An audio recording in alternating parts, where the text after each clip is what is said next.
MTech YouTube ചാനലിലെ അടുത്ത വീഡിയോയിലേക്ക് സ്വാഗതം.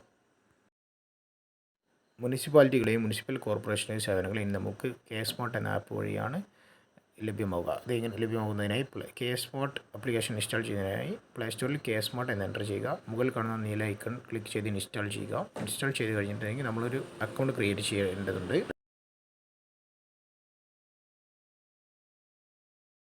അക്കൗണ്ട് ക്രിയേറ്റ് ചെയ്യുന്നതിനായി നിങ്ങളുടെ ആധാറുമായി കണക്ട് ചെയ്ത മൊബൈൽ നമ്പർ യൂസ് ചെയ്യാൻ ഏറ്റവും നല്ലത്. ആദ്യം നിങ്ങളുടെ ഫോൺ നമ്പർ നൽകുക. ഫോൺ നമ്പർ നൽകിയതിന് ശേഷം ഗെറ്റ് OTP ക്ലിക്ക് ചെയ്യുക. അപ്പോൾ OTP വരും. OTP എൻ്റർ ചെയ്തതിന് ശേഷം രജിസ്റ്റർ എന്ന ബട്ടൺ ക്ലിക്ക് ചെയ്യുക. അപ്പോൾ നിങ്ങളുടെ ആധാർ ചോദിക്കും. ആധാർ നമ്പർ എൻ്റർ ചെയ്യുക. ആധാർ അല്ലെങ്കിൽ ട്രൈ അനദർ വേ എന്ന ഓപ്ഷൻ വഴി മറ്റ് ID കാർഡുകൾ യൂസ് ചെയ്തുകൊണ്ട് രജിസ്റ്റർ ചെയ്യാവുന്നതാണ്. ഞാൻ തൽക്കാലം ആധാർ യൂസ് ചെയ്തുകൊണ്ട് ഇവിടെ രജിസ്റ്റർ ചെയ്യുകയാണ്. ആധാർ നൽകുക, OTP നൽകുക.